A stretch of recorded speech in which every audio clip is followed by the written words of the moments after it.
55 years ago, an art student sauntered into a steam shed in search of a job, turning his back on the white-collar world in favour of one of the dirtiest jobs in Britain. Eventually, he found himself sailing along at the helm of engines like this.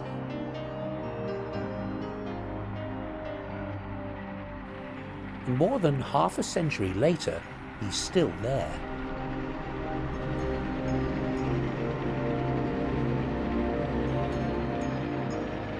At the age of 70, Clive Groome remains passionate about steam.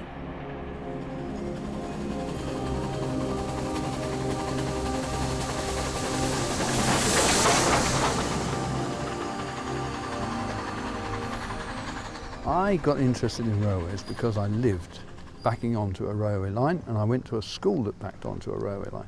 The result was that at home or at school, engines were going by, and I was either standing up in the class or rushing to the end of the back garden at home. Then some driver gave me a ride on the footplate and a hot cup of tea that left me with a burn on my tongue, and I knew that the only thing I wanted to do was work on engines. Not to be a driver, just to work on engines. It never occurred to me that I'd ever be an engine driver. For the past 20 years, Clive Groome has been passing on to others his lifetime's experience. His footplate days and ways courses at railways like the Bluebell and Llangollen have introduced hundreds of people to life on the footplate.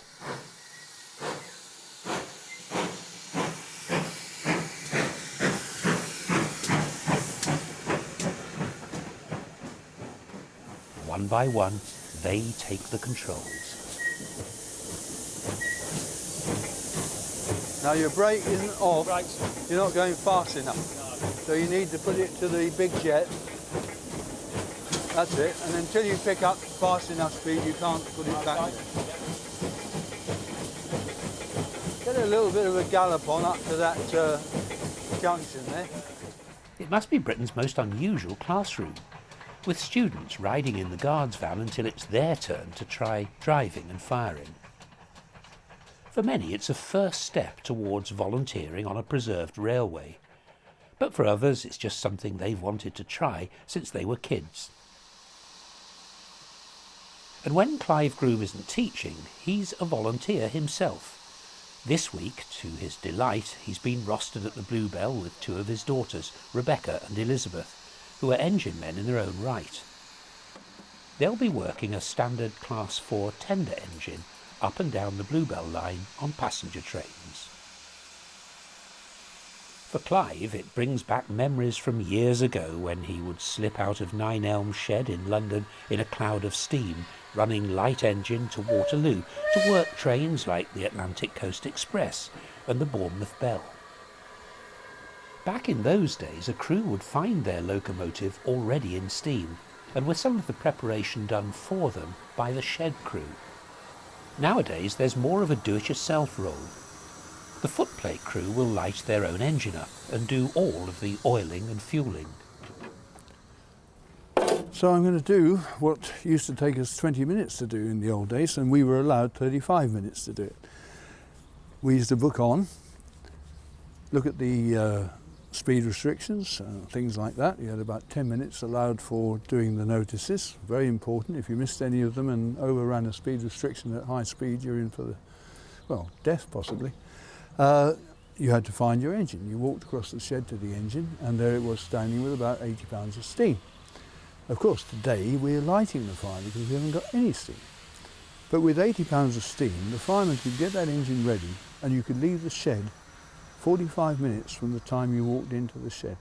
So a little dab of oil, and not much, on the buffer shank. There's not much there. A little bit down the head, so it doesn't wear when it's rubbing against the coaches. And then I walk back in a methodical way so that I miss nothing. I mustn't miss anything. And in here I've got a box. I flip the lid up, and there we've got a couple of trimmings. It's just worsted. And the worsted, by capillary action, will draw the oil up that I put in there and deliver it off the end of this bit of bent wire, down the pipe, and lubricate the bearing on that front pony truck.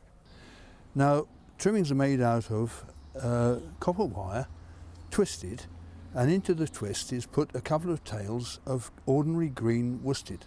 Now worsted is used because the length of the filament of worsted is longer than other wools and it's very fine. So we just examine that to make sure there's no water in it. We examine the box that it goes into and make sure there's no water in that, and then replace it so that the oil will be siphoned down that pipe, and we replenish the oil with this feeder. Now you can imagine in the winter how thick and stiff that oil would be. It's not flowing very well today. So it's just coming up there now. Now what happens with these things, with the number of tails that I've got on there, they will actually draw oil up and deliver it at the rate of 3 drops a minute. At an average speed of 60 miles an hour, that's 3 drops of oil a mile. And that's all you need to keep an engine running, 3 drops of oil a mile.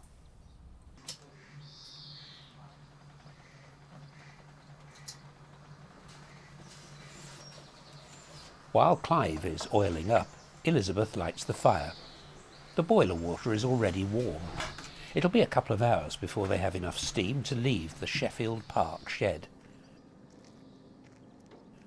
The routine in the cab is to build the fire up gradually, starting with those oily rags and then adding the coal and wood, while Clive gets on with his careful progress around the engine.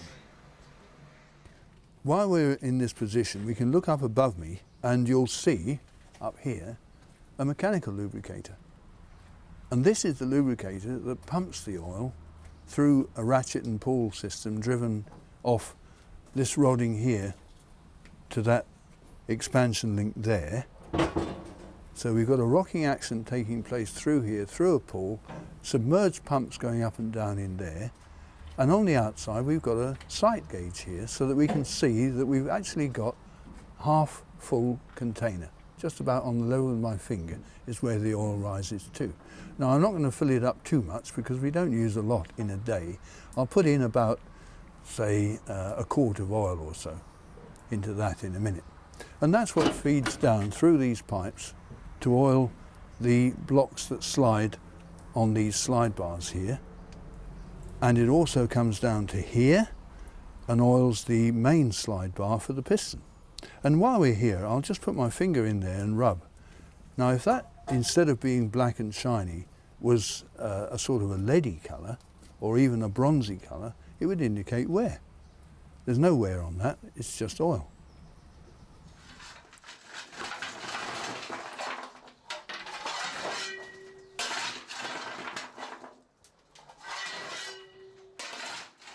With a small fire established in the middle of the firebox, Liz now concentrates on laying down a bed of coal around it, until the whole floor of the grate is covered in a shallow layer of coal.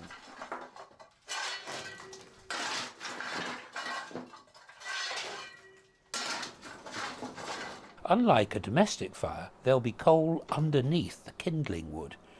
In this case, the wood is about 100 weight of smashed up pallets, which will help to encourage the fire.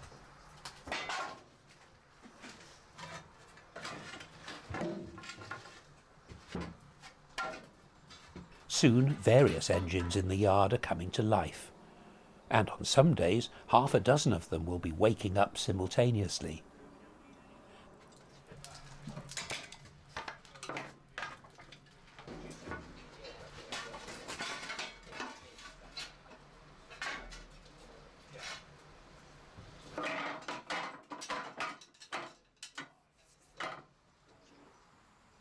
The fireman will need quite a collection of ironmongery to deal with his fire during the day. Now the fire irons that we actually carry on the engine are 3 in number. The first one is the dart. Now this great big thing here with the pointed end on it is a Great Western dart, and they had darts which were extremely heavy. Look at that. It must weigh about 30 pounds. And you would thrust that through the door of the firebox and you'd aim it at the clinker, and if the clinker was a foot thick, you would bang and bang and bang until you tore a hole in the clinker, and then you'd push it forwards, lifting the clinker up all down the box. And it's hard, exhausting work. But remember, the other thing you've got to do with this is turn round and put it back on the tender. Now the cab is only at the most 9 foot wide.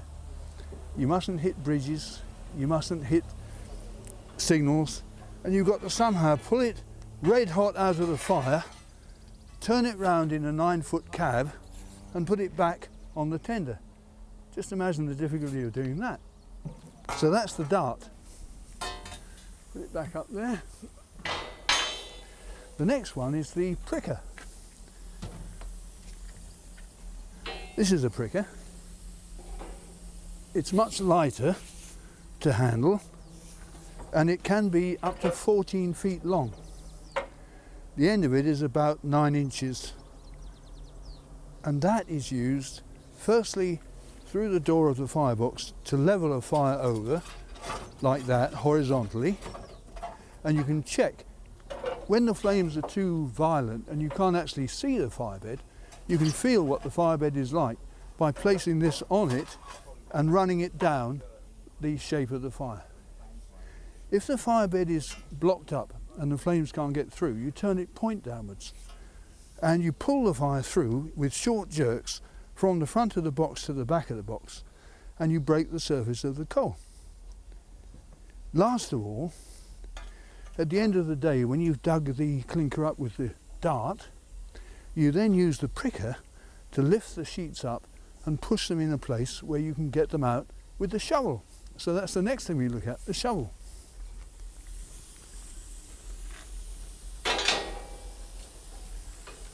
And here's the clinker shovel. It's a shovel on the end of a down grate bar. It's another one that I made, and again, don't look at the welds. They're not good welds, but they work. And you put that in through the door, you pick up some clinker on it, you pull it back out of the door, you turn round and you throw the clinker out the side of the cab. You were allowed an hour and a quarter to dispose of a Lord Nelson. And about 45 minutes of that hour and a quarter to 50 minutes was just throwing the fire out. And that was a hard job in the summer.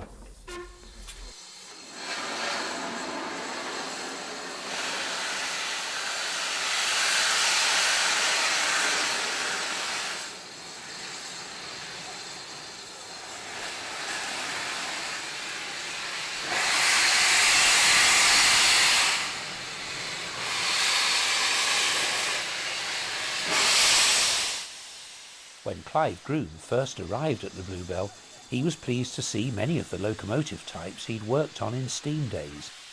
Actual engines he'd worked on had escaped the scrapyard, so it was like being surrounded by a group of old friends. Most of the machines here are types that I worked on. The C-Class we worked on at Norwood, the E4 I worked on that very engine at Norwood, and so on. When I went to Nine Elms, I moved from Norwood to Nine Elms in 1954.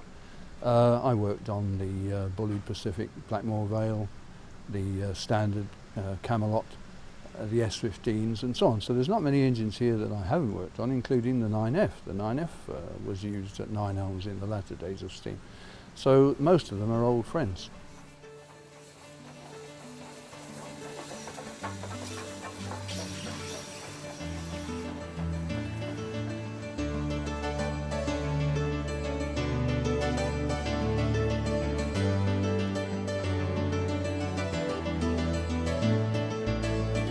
One turn he remembers was working a goods train down to Basingstoke and then returning to Waterloo with a passenger working.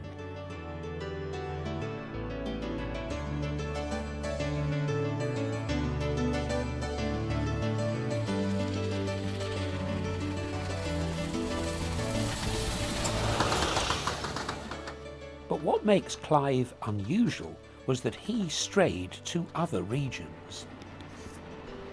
On the Western, he worked the Kings and Castles to Plymouth and back, a job quite unlike what he was used to on the Southern.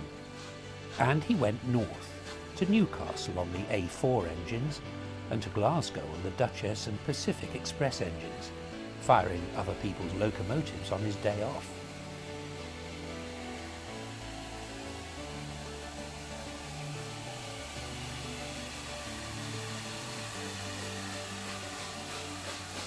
He remembers it as an era of high excitement. Well, the experience was better than any adventure film that you could ever imagine.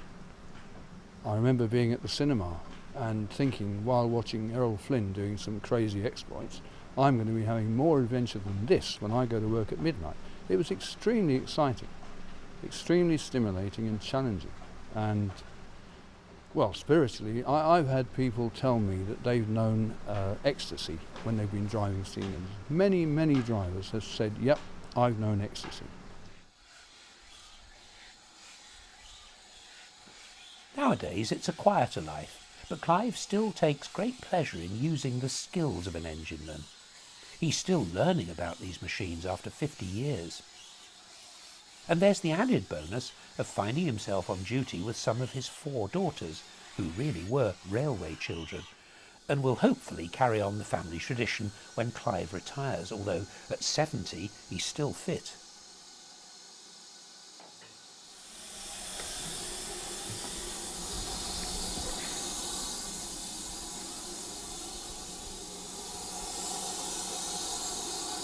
This takes a bit of pulling.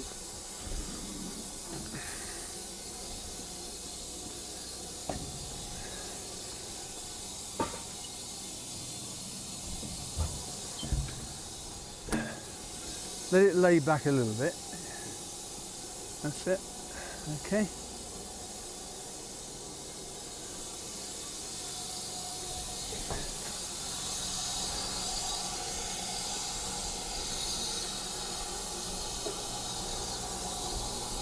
You can imagine when the platform's covered in ice and you're trying to get a grip with your heels, pulling that. Anywhere within a foot? All right, that'll do. Okay.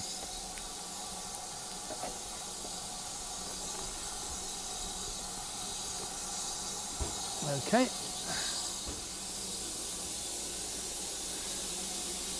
And clear.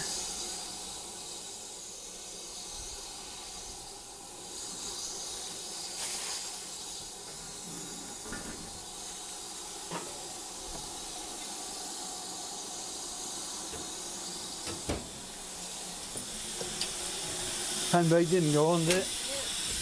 Did it? Okay. Take it off now. All clear?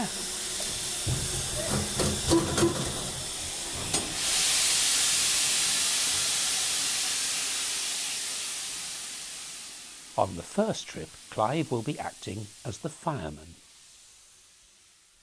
Assuming that the fire has been lit and is reasonably in shape, the fireman's job is to build up a firebed suitable for the work that's going to be ahead. And the firebed will be examined, the coal will be thrown around to get the right pattern for that engine, sloping, flat, dish-shaped or whatever.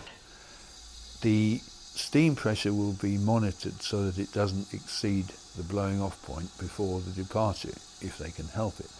To that end, they keep the boiler water level low enough to be able to add water for half-inch increments every time the engine looks as though it's going to blow off at the safety valves. Fireman's work is the hardest to get to know because firemen aren't made in 5 minutes. I can pretty well teach somebody to drive an engine quite reasonably in a week, but firing takes years and years and years of experience, and all drivers start off as firemen.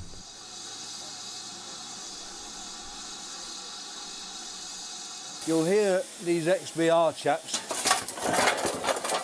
muttering on about getting a good back end in on the fire. And what they mean is getting the coal up to the door level or higher, because that's where the strongest draft is.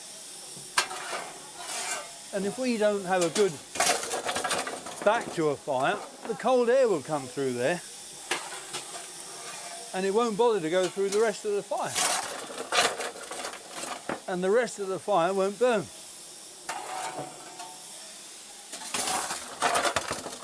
So I'm doing my job, loading the shovel up for this little bit of the work, to make sure that in a minute or two's time when we leave, there'll be plenty of fire there to pull on. And you'll notice I'm tipping the shovel so I don't get any dust. Those are all lumps. Here we go. Shut the door.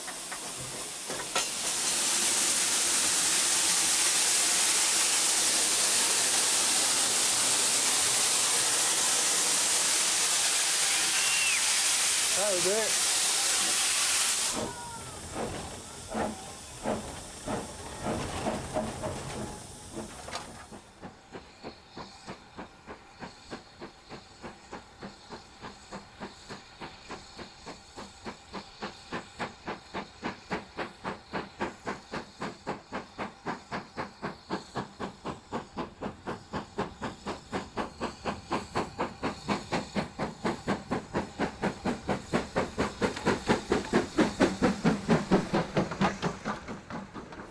So now I'm going to have a look at the fire and see what it looks like.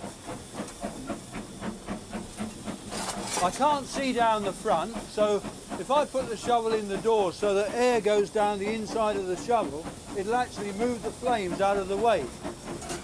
And looking on the inside of the shovel, you can see the edge of the fire, and if I turn the shovel that way, you can see that side.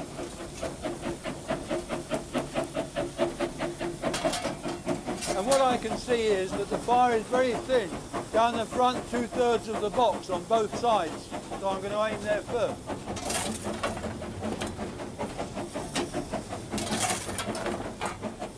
The trick is to work on a fire so that flame comes through the whole of the surface cleanly and brightly, without smoke, without any thin patches where cold air will get through. And you work the fire in accordance to what's going to happen in the next 10 minutes. Because what you do doesn't really have effect for 10 minutes. So if you've got a bank approaching and you know the engine's going to be worked hard, you have to thicken the fire up before the bank in such a way that the extra coal doesn't cool the fire down. And in such a way that when the blast comes on the fire, there's sufficient fuel on the fire bed to withstand the blast and it doesn't draw holes in the fire. And so you're working away at this fire, and it's the most enjoyable and exciting job you can imagine. Coal is easy to shovel. It's not like clay or ballast or sand. It doesn't weigh a lot. It slips off the shovel through the door with a nice ring if you're doing it right. It cracks into the right place in the firebox, and the result on the pressure gauge is that the pressure rises and rises as you do it. So I was only putting 2 or 3 lumps at a time. You can keep on like that, and it's almost like an automatic stoker, and the fire stays at about 2,000 degrees.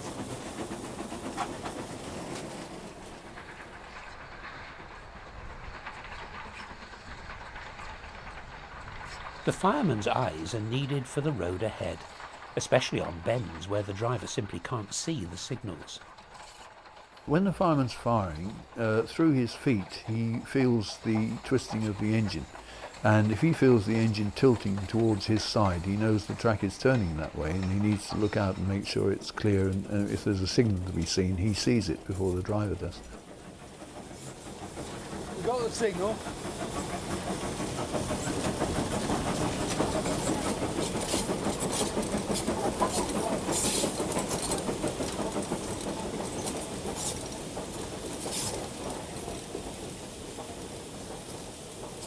Like most preserve lines, the Bluebell is single track, and that means carrying a token for each section of the journey. It's their guarantee that there's nothing coming the other way.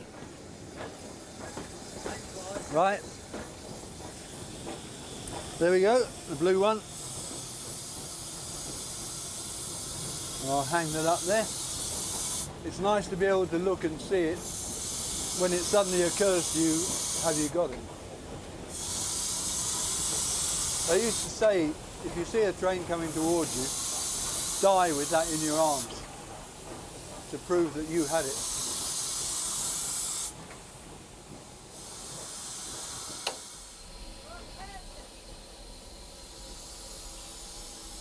The engine makes its first stop of the day after a 10-minute climb, which is a far cry from the long-distance expresses of steam days when non-stop journeys of several hours were commonplace.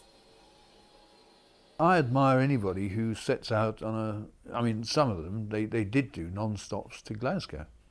Very occasionally there was a non-stop run to Glasgow where the fireman could, on a bad day, shift 10 tonnes of coal. On a good day, probably 8 tonnes of coal. And that's some going. You know, you burn about a tonne for every 50 miles. And when you're firing, you're feeding this hungry brute that shouts at you in your right ear all the time. And you get tired and fed up with it after a while, and you think, you know, bloody hell, how much more do you want? It's all right if you're on good terms with the driver, and if you're in a good mood and you're feeling fit. It's a challenge that a young man enjoys meeting. But I know there are times when you think, here I go again, you know, yet more, and it all disappears, you know, it never fills up. You just keep shoveling coal through that hole, and the bloody stuff melts away and is digested by the engine and thrown out the chimney the other end. You have to be pretty in agreement with the driver that what he's doing is what you would do if you were driving, or what your best driver would have done. You get sometimes with a driver who does things that you know are not necessary, and then you get bad-tempered. The train now arriving at platform 3 will form the 3:49 service to Sheffield Park. At the front of this train, behind the locomotive, is the London South Western observation coach, and you can travel in this coach if you hold a first class rail ticket or payment of a supplement to the attendant travelling on board.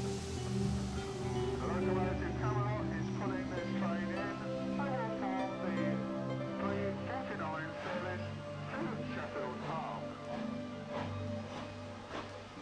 Platform 3. There's simply no other working museum to rival Britain's preserved railways, whose achievement has been to make time stand still.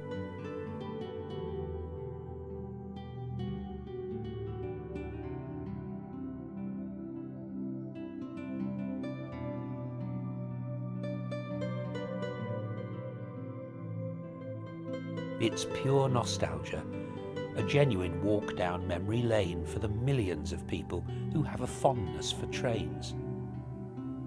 Clive Groome and his family consider themselves privileged.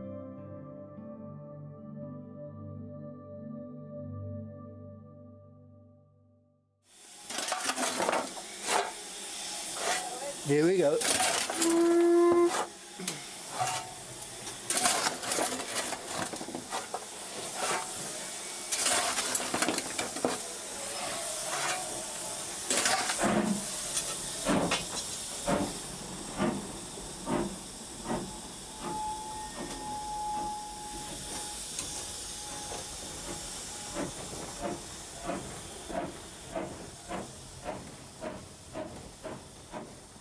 Rebecca Groome takes the engine away as gently as possible, bearing in mind there's a sharp climb ahead.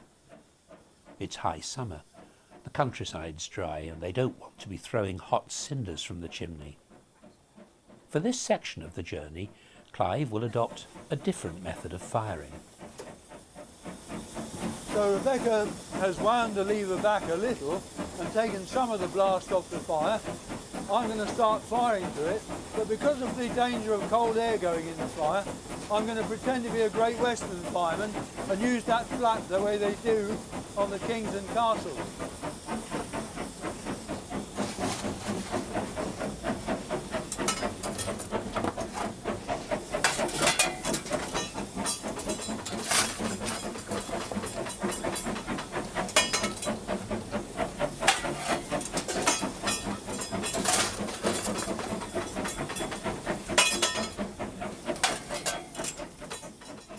This is another task that takes Clive back to his baptism of fire on the Great Western region, with its distinctive engines which had right-hand drive and a long, thin firebox.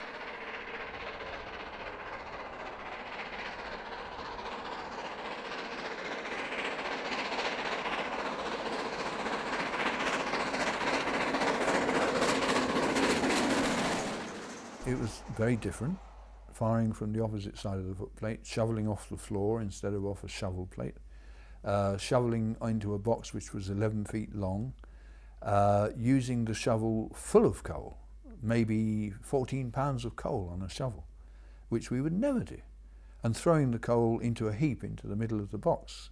But the engine steamed perfectly because of the design of the firebox. Today's engine seems to be responding well to the same treatment.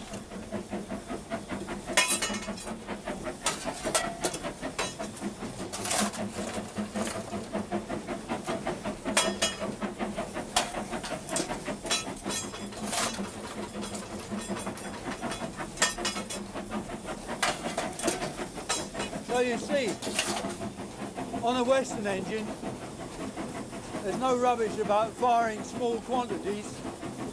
You load the shovel up, you have the door open only briefly, and you pop it in, and it works very well. I hope.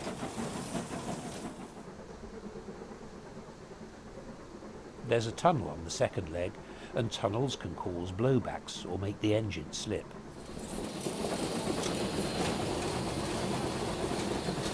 Putting the blower on a little bit.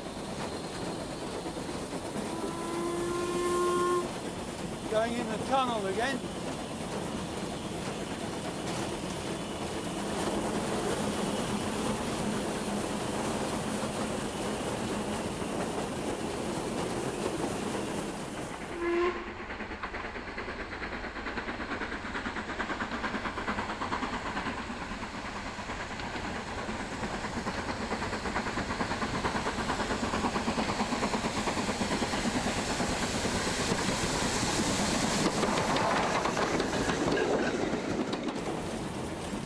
Now we're coming out of the tunnel and we'll start going downhill. We'll shut off some coast very soon. The boiler's on the 160 mark now.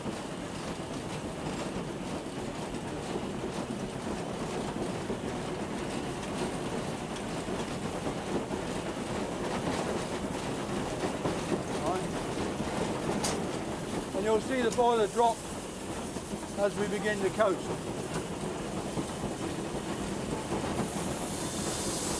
And as we put the brake on, it drops further. And Rebecca's job is to watch the water, to see how far she can put the brake on safely. The water aspect of a fireman's job is extremely important. There's no automatic pump that goes donk donk donk and feeds the boiler as it goes down. If the fireman's not watching, the boiler water will disappear. When you get to the top of a hill, you know that the change in gradient is going to drop the water down in the gauge glass. You've got to be prepared for that. If the driver brakes suddenly, the throwing forward of the water by the braking effort will expose the back of the firebox. So the fireman's got to be aware of the nature of the road, the likely actions of the driver on the brake or the regulator, and maintain the water through working the injectors. The injectors can be set on a long run so that they just put in as much as is being taken out, and the injector can be left running for 50 miles under those conditions. But more generally, firemen put them on for a mile or two and then shut them off. Approaching the northern terminus of Kingscote, they're deep in the countryside, and the signalman leaves his little box with a pair of binoculars. He's not looking for the train, but for wildlife. Railwaymen always had a grandstand view of nature. You saw every season, every kind of weather from the footplate, as no other person sees it. The best way to see the country is with a fire. It's lovely to be in the country, but 9 times out of 10 you're frozen. But if you've got a boiler with a fire blazing as well, you've got the best of all worlds. You've got everything.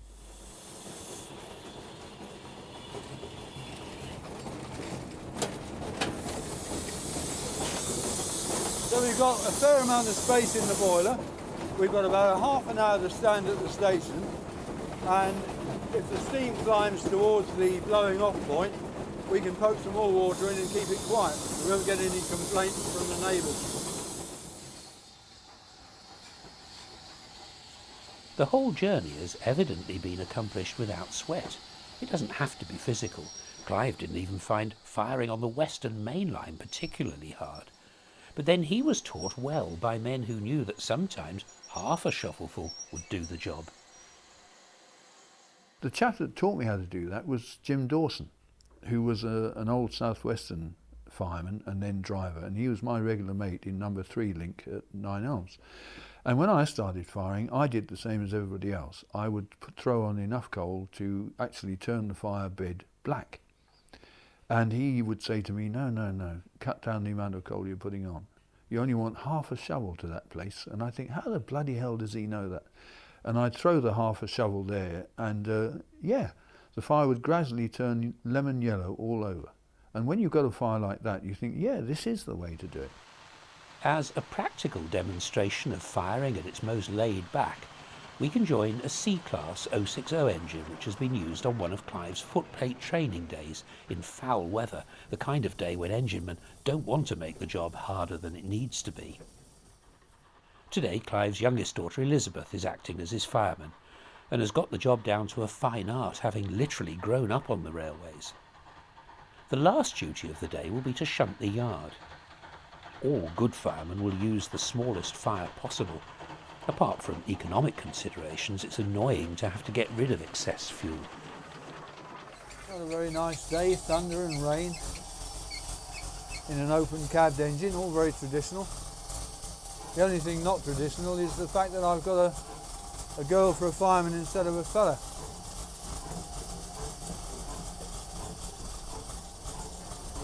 But the job of fireman isn't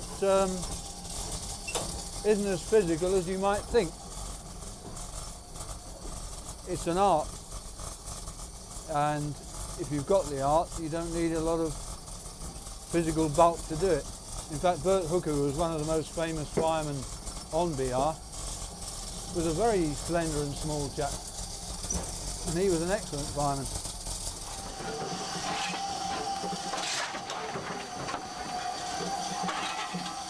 The pattern that the fireman holds in his or her head is the vital element, and a good fireman will have a picture in their mind as to how the depth of the fire is reducing by the work of the engine. So without even looking in the firebox, the fireman will know when the next bit of coal needs applying. They watch the chimney to see how the smoke clears, and as the smoke begins to get less from the chimney, they know that the last charge of coal has burnt its carbon and it's time to add some more. If I look in that box there, there's places in the fire that are lower than other places. There's a hole to this side which is running thin, and so on. And the fireman looks for those places and throws the coal to them and nowhere else. So Elizabeth has made a plan now of the box in her mind, and she's going to basically fire to it and fill those holes in. There's one to the front left corner, one to the front right corner, one to the right again. He's done halfway down on the left, halfway down on the right, back right left side, and back right side, and one directly under the door. So there's a pattern to it. In steam days, there was also a pattern to how the crew disposed of their engine at the end of the day. All the engines that came into the shed threw their fires out. And the heap of clinker by the side of the engines was as high as the cab doors sometimes. Then you went under the engine, and hopefully in the pit you were able to get to the ash pan and rake the ash out. Now, some engines, as you probably know, have rocket grates where the ash and the fire is dropped through straight into the pit rather than being thrown out the side. Now, if you crawled under an engine which was stopped over a heap of red hot, you couldn't get to your ash pan because you couldn't climb over this heap of red hot clinker that was in the way. If the top of it was cold, you might take a chance at it, but if you broke through the top, then you were in for a burning. Your shoes would burn or your overalls would burn. There'd be a puddle of water the other side of that heap of red hot, sizzling away at the base of the heap, which might be 6 inches deep, trapped between two heaps of red hot. So the prospect of going underneath to rake out could be very daunting. It was clearly a dangerous environment. Cleaners would be cramped underneath a hot engine, praying no one would move it. The easy bit was cleaning the outside, but that wasn't the first priority in steam days. We didn't make a lot of fuss of the outside of the engine until the underneath of the engine was spotless. So the first thing the cleaners did, and especially the juniors cleaners, was to crawl underneath amongst the machinery that makes an engine go, sitting on the connecting rods and things like that, scrubbing away beneath the bottom of the boiler. And it seemed a very risky place to be, because you always thought that boiler is straining against the pressure within it. As an inexperienced cleaner, you thought this thing is pulsating with pressure just above my head. Your back was against the firebox, which was pretty hot if you made an incautious touch with your back to it. The rods you were sitting on were the rods that drove the engine along, and if somebody mistakenly moved the engine while you were in there, you were minced up. So, you know, it was a hairy position to be in. I've seen firemen, young firemen, in tears on the disposal pit. I've been in a state of absolute self-pity, and I've gone back into the lobby where my driver was waiting for me to say I'd finished with the engine. And he'd say, "Oh, there's another one out there, Clive, the one behind you you've got to do now."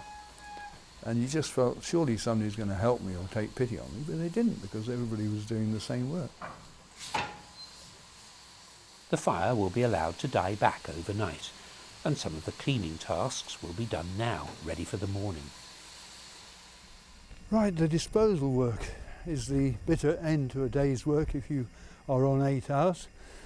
Having spent 45 minutes preparing it, half an hour taking the engine up to Waterloo, coupling up and then perhaps going 50 miles to Basingstoke. On your return, you go to Waterloo, light engine back to the shed, and then you've got to dispose the engine. It can all be done within 8 hours. And 8 hours was our day. So the first thing we do as a driver is examine the engine. So I look at everything, and I look for and smell hot places. I can smell the hot metal, I can smell, in the case of an engine with an inside valve here, I can smell the aniseed and the garlic. The paste I told you about, looking for grey paste. Feel the axle centres for heat. The axle centre there. Look for missing corks. That oil has gone down a bit from what we filled it up to this morning. We used about ½ an inch of that oil. And that's been going into the cylinders to keep them running nicely. I look at the piston rods. You can't see much of that piston rod. What you see is black and oily, but the shiny bit shouldn't be blue. Same with the valve spinners. The shiny bit of the valve spinner shouldn't be blue or black, otherwise it's running hot. And then the fireman opens up the smoke box door, and in the days of steam, that would have been 2 or 3 feet deep in ash. So as she opened the door, there'd be a line of ash going straight up, which may or may not fall on you as you open the door. Now, we've had an easy day's work. We've only done 56 miles. There's not much in there. Most of it's gone out the chimney. So she'll throw out the ash that she can reach with that shovel. She'll report to me any of the steam pipes that are leaking,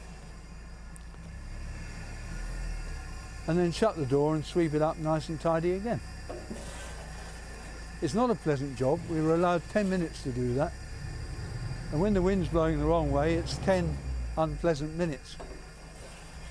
This work isn't particularly heavy, but it requires determination and grit because it's unpleasant.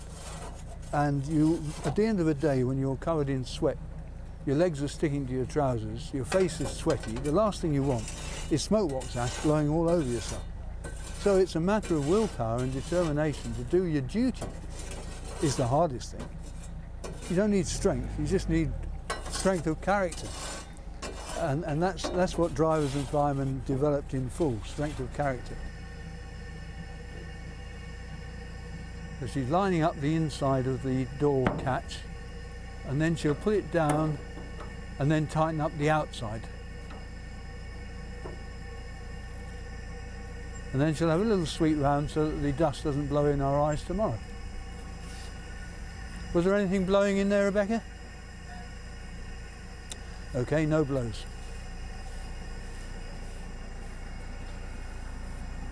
And she's still got a white shirt. Tomorrow they'll do it all over again. Clive has no doubt that firing is the most interesting job. It's an art and a science, and the firing bit is more of an art than the driving bit. It's magic. It's production of power by your own skill and judgment. No, I think everybody that works on engines enjoys the firing bit more than the driving bit, really. In the second part of this film, we'll be looking at the driving bit and how a couple of people with a shovel and an oil can are able to get the most out of these strange iron horses.